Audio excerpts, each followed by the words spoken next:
Sa panahon ng mabilis na impormasyon at kaliwat ka ng balita, kailangan mo ng isang channel na mapagkakatiwalaan, diretso at para sa bayan.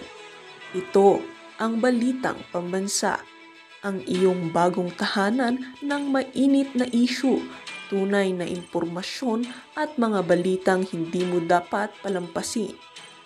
Mula sa mga trending na kaganapan sa social media hanggang sa mga seryosong isyong pambansa, bantay kami sa bawat sulok ng bansa para sa iyo. Hindi lang basta chismis, kundi validated news, mga impormasyon na may batayan at mga kwento ng tunay na buhay Pilipino. At kung gusto mong laging nauuna sa kaalaman, huwag kalimutang mag-like, mag-share at higit sa lahat, mag-subscribe. Dahil sa Balitang Pambansa, balita mo, boses mo, bayan natin ito.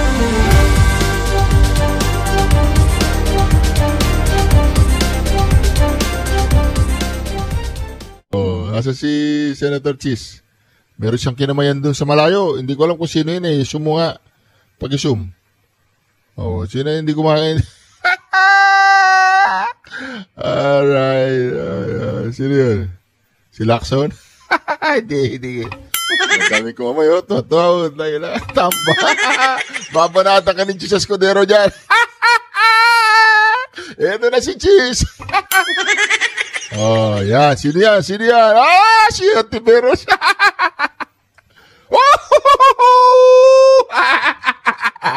Si Antiveros kumamay. Pagkatapos ng nilati ko si Tamba, kumamay si Antiveros. Ano nangyari, Antiveros?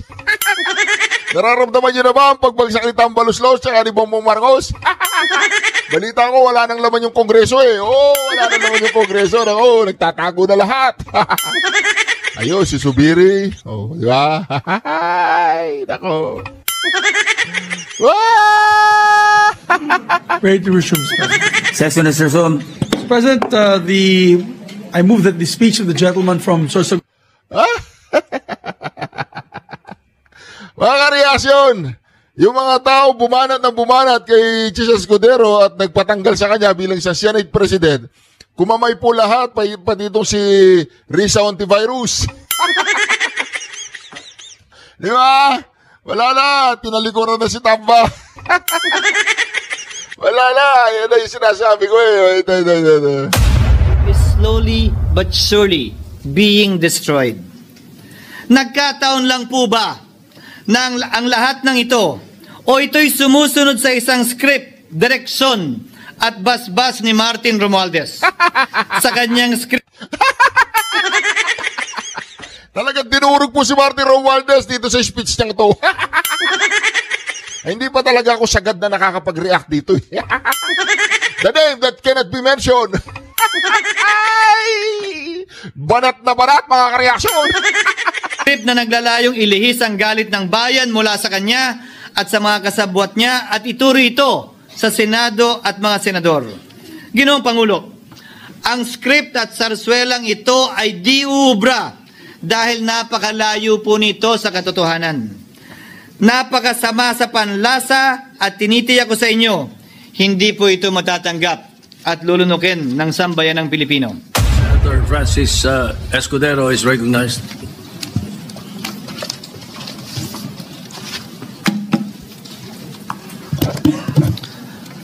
Thank you, Mr. Senate President. Thank you, distinguished Majority Floor Leader. I rise to make a brief manifestation in response to the events of recent days.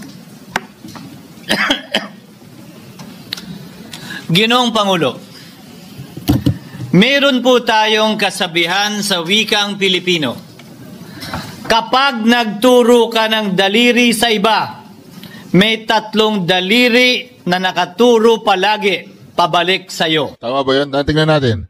Isa, nakaturo. Ayun, tatlo, nakaturo. Sino yung tatlo na yun? Si Saldico. Si Saldico. Sino ba? Si Dog Gonzales. Sino ba? Si Suarez, marami yan. Hindi lang 3 yan. O, ano yan? 8. Si Bongbong Marcos, si Lisa Araneta. Ang dami yan. Sa mga nakaraang linggo, malinaw na nililihis ang galit ng taong bayan tungkol sa mga ghost at substandard flood control projects mula sa mga totoong may kasalanan patungo sa Senado at sa ilang mga miyembro nito.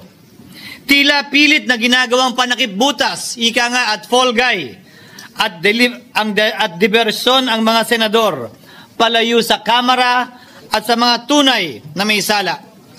Klarong-klaro po ang script nito.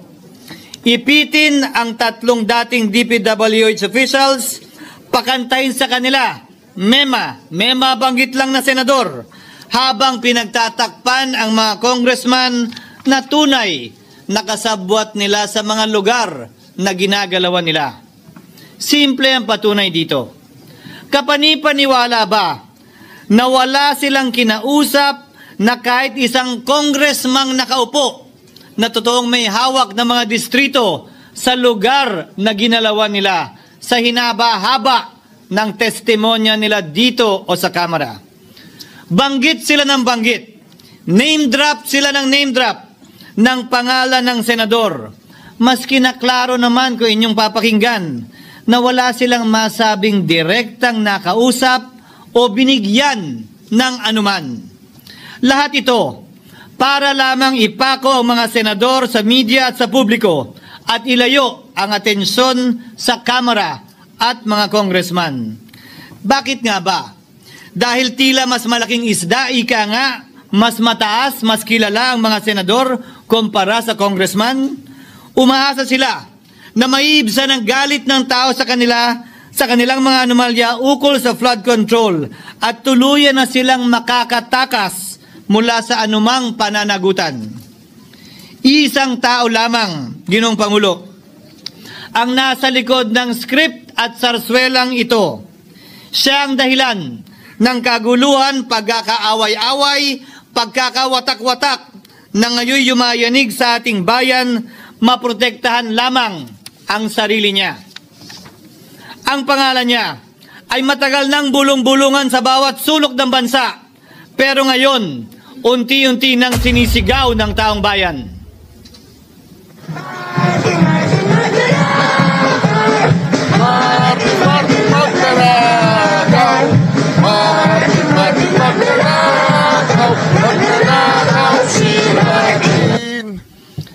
Pero Ginoong Pangulo, minamahal kong kasamahan, bakit tila sa Kamara, dito mismo sa Senado at sa ilang media ay hindi pa din nila kayang sambitin ang pangalan niya? Pues, sasabihin ko, Martin Romualdez. Minsan ang binanggit ng mga diskaya ito mismo dito sa Senado, ang kanyang pangalan. Pero agad itong pinabawi nung humarap sila sa Kamara. Ngayon yung Kamara, wala na daw tao. Nagtatago na lahat ng congressman. Binanggit ni Master Sergeant Gutesa ang kanyang pangalan.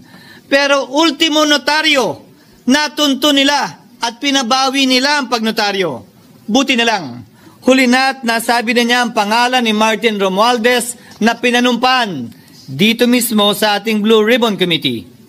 Hindi ba't si Ginoong Gutesa hindi ba't si Sergeant Gutesa lamang ang bukod tanging testigo na walang kinalaman, hindi sangkot sa flood control issue, walang hininging immunity, deal o proteksyon kapalit ng kanyang pagtestigo?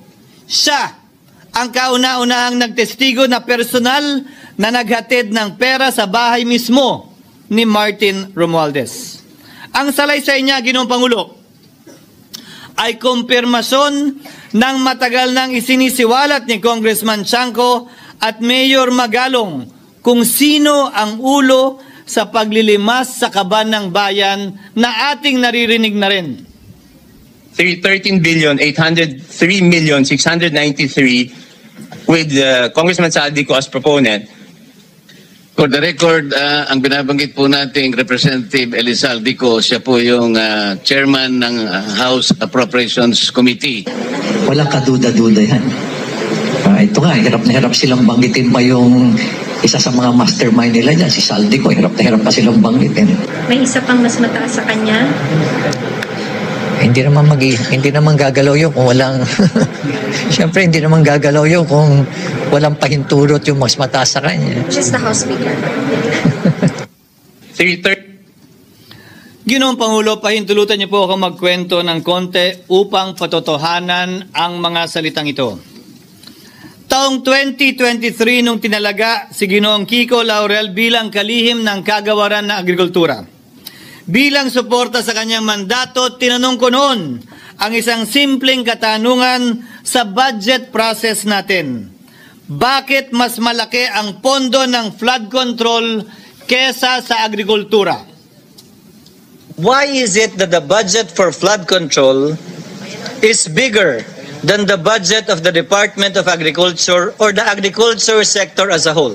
The fifth biggest allocation, not even a department, is flood control, and allocating a measly 31 billion for irrigation, for rice. Why? Pagkatapos po noon, tinulungan ko siyang bawasan ng flood control budget at idagdag sa 2024 budget ng Department of Agriculture. Aniya, tumawag daw sa kanya si Congressman Zaldico dahil pinapatanong daw ni Speaker Romualdez, bakit binawasan ang pondo ng flood control? Ngunit wala nang nagawa si Congressman ko dahil sinabi niyang pasayan ng Pangulo. Nung termino ko rin po bilang Pangulo ng Senado, maraming beses po akong tinanong ni Pangulong Bongbong Marcos tungkol sa panukalang budget para sa 2025. Sinabi ko po sa kanya ang buo at tapat na katotohanan para malaman po niya ang tunay na larawan at sitwasyon ng pambansang budget para sa taong yon. Ito marahil, Ginoong Pangulo, minamahal kong kasamahan, ang isa sa mga dahilan kung bakit pinag-utos ng Pangulo ang pag-veto at pag-for late release sa FLR at pag-hold ng malaking bahagi ng budget nila. Marahil, isa rin ito sa mga dahilan kung bakit ninais ng Pangulo na matanggal si Congressman Zaldico bilang chairman ng House Committee on Appropriations dahil sa mga inilahad ko at marahil na-discover din ng Pangulo kaugnay sa 2025 budget. Hindi malayo, Ginoong Pangulo, na naganap din ang mga ito noong 2023, 2024 at mga nauna pang budget kung saan napakaraming ghost at substandard projects ayon kay Secretary Vince Dizon at ayon mismo sa talumpati ng ating kasamahan na si Senator Ping Lacson. Ngunit marahil ay walang naglakas loob na sabihin ang katotohanan kay Pangulong Marcos o magsumbong sa kanya kaugnay sa ilang mga bagay na ito bago ako. Nais ko din pong kumpirmahin ang sinabi ni Congressman Toby Chanco na ang pag-file ng impeachment complaint laban kay Vice President Sara Duterte ginamit na paraan ni Speaker Romualdez para mag-release ng pondo nila na naka-FLR or for late release bago mag-eleksyon. Maski na alam po niya na hindi po ito kayang talakayin ng Senado hanggang sa Hunyo pa mula nung simula. Ulitin ko, ginamit ni Martin Romualdez ang FLR at ang pangalan ng Pangulong Marcos upang itulak ang kanilang unconstitutional na impeachment complaint. Sabi nila, pumirma kayo dahil kung hindi lalabas ang pondo nyo na naka-FLR bago mag-eleksyon. Subalit, Ginoong Pangulo, hindi ito umubra. Hindi ito umubra dahil tinanggihan ito ni PBBM. Sinabi niyang walang ganyang uri ng usapan. At sinabi niyang hindi niya gagawin yon. Kaya't hanggang ngayon, nananatili pa rin for late release ang mga questionableng pondo nila.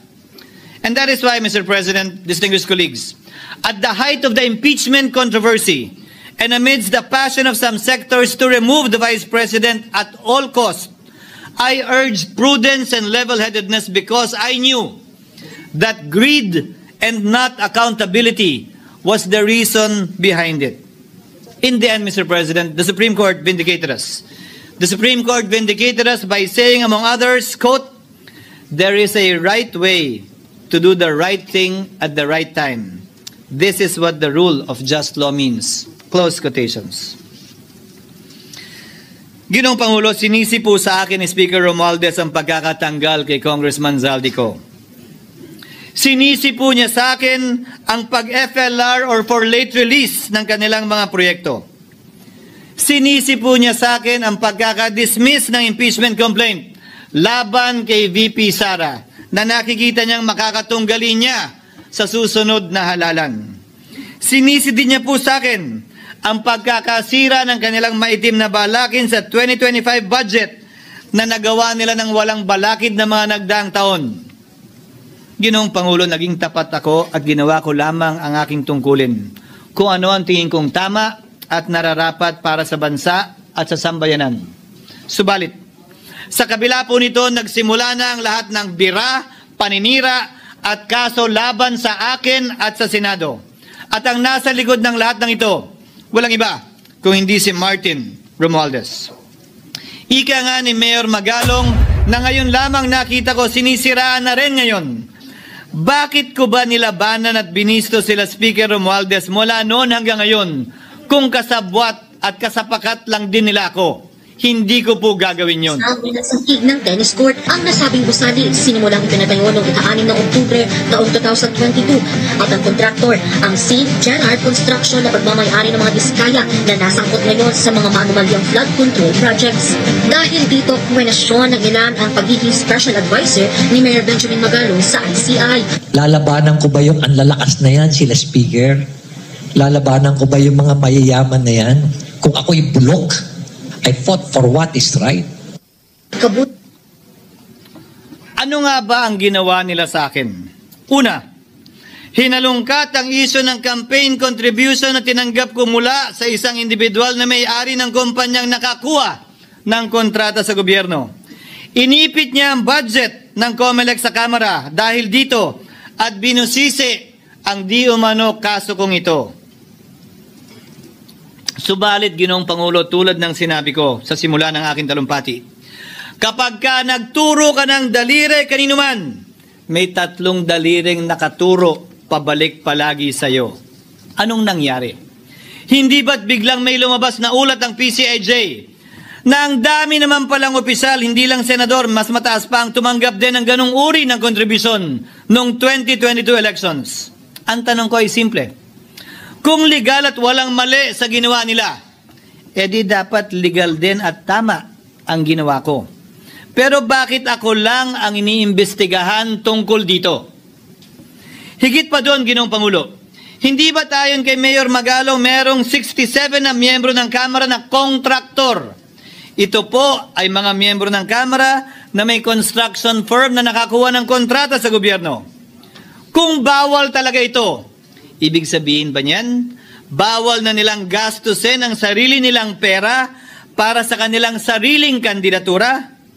Bakit hindi din binubusisi yun? Bakit hindi inaalam yun?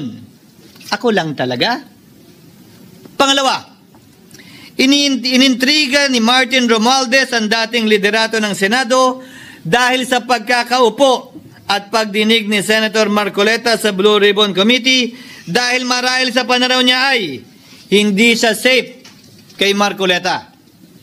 Ngunit, Ginoong Pangulo, sa hindi niya inaasahang pagkakataon, nung araw ding yun, nagsalita ang mga diskaya, pinangalanan ng 17 congressman na kasosyo niya, kabilang ang pagbanggit na naman ng pangalan ni Martin Romualdez. Karamihan sa mga kawani ng DPWH na nabanggit sa itaas ay paulit-ulit na binabanggit ang delivery ng pera ay para sa kay Zaldico na dapat at least 25%. Si Kong Marvin Rillo naman ay ilang beses na binabanggit ang pangalan ni Speaker Martin Romualdez bilang kanyang malapit na kaibigan. Isa na naman po itong patunay, Ginoong Pangulo. Kapag ka nagturo ka ng daliri sa iba, may 3 daliring nakaturo pabalik sa iyo. Pangatlo, sa pagdinig ng Blue Ribbon Committee kung saan ni-name drop ako ni Yusek Bernardo, bagaman inamin niyang personal na mismo na hindi niya rekta kung nakausap o binigyan ng anuman, bigla namang tumestigo si retired Master Sergeant Gutesa, at muling pinangalanan si Martin Romualdez na hinahatiran daw niya ng pera sa mismong bahay nito.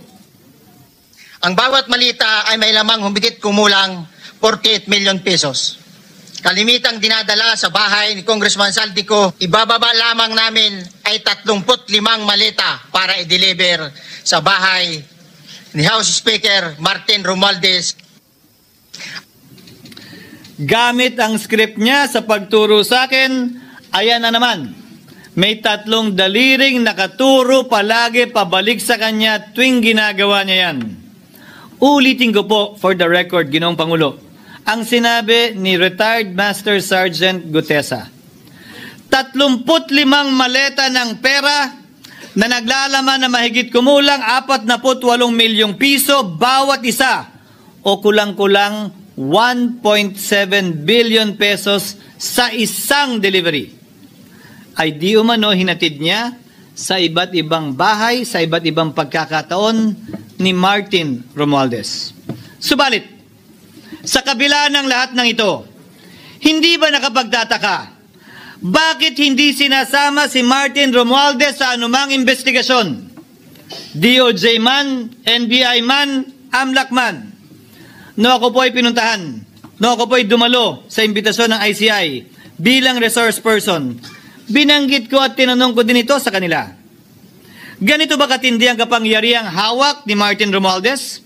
Na bagaman hindi siya speaker, tila the name that cannot be mentioned pa din siya at nagagawa pa din niya ang nais niya kaugnay sa isang mapamiling hustisya o selective justice.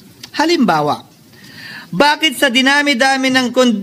ang daming kondisyon bago ipasok ang mga diskaya na nagpangalan sa maraming congressman sa witness protection? Pero pag si Alcantara, Hernandez at Bernardo, walang ganong kaparehong kondisyon. Bakit hiniling agad ang freeze order di umano para sa asset ng mga name drop na senador? Pero maliban kay Congressman Zaldico na mukhang nilalaglag na nila, ni isang congressman walang request para sa freeze order. Pagdating naman kay Martin Romualdez na dineliveran ng bilyong piso sa bahay mismo niya, ang sabi ay, quote, "We will work on it lang." Bakit interesado ang lahat sa 6 na senador na idadawit di umano ni Bryce Hernandez na handang-handa tayong alamin sana kung sino-sino sila para mapagpiestahan natin sila? Pero nung sinabi ni Bryce na hindi pala senador, kung hindi kongresista lamang ang papangalanan niya, aba, biglang naglaho ng parang bula ang atensyon. Parang wala na nagtanong. Parang wala nang interes para alamin, sino-sino nga ba yung mga yan? Kung ako po yung tatanungin niyo, alam ko merong 6 na senador eh. May nagtatanong sa akin, bakit wala si Cheese? And my answer to that is, I'm almost sure, no, probably hindi ma-mention si Cheese simply because walang insertion doon. Sa Bulacan. Escudero, wala doon. Hindi po senador yung laman nung computer ko. So fake news yun, ha? May 6 na senador na nunumbrahan mo daw. Mga congressman yung nasa computer mo. Yes, yung nasa computer ko po, congressman po. Okay, thank you.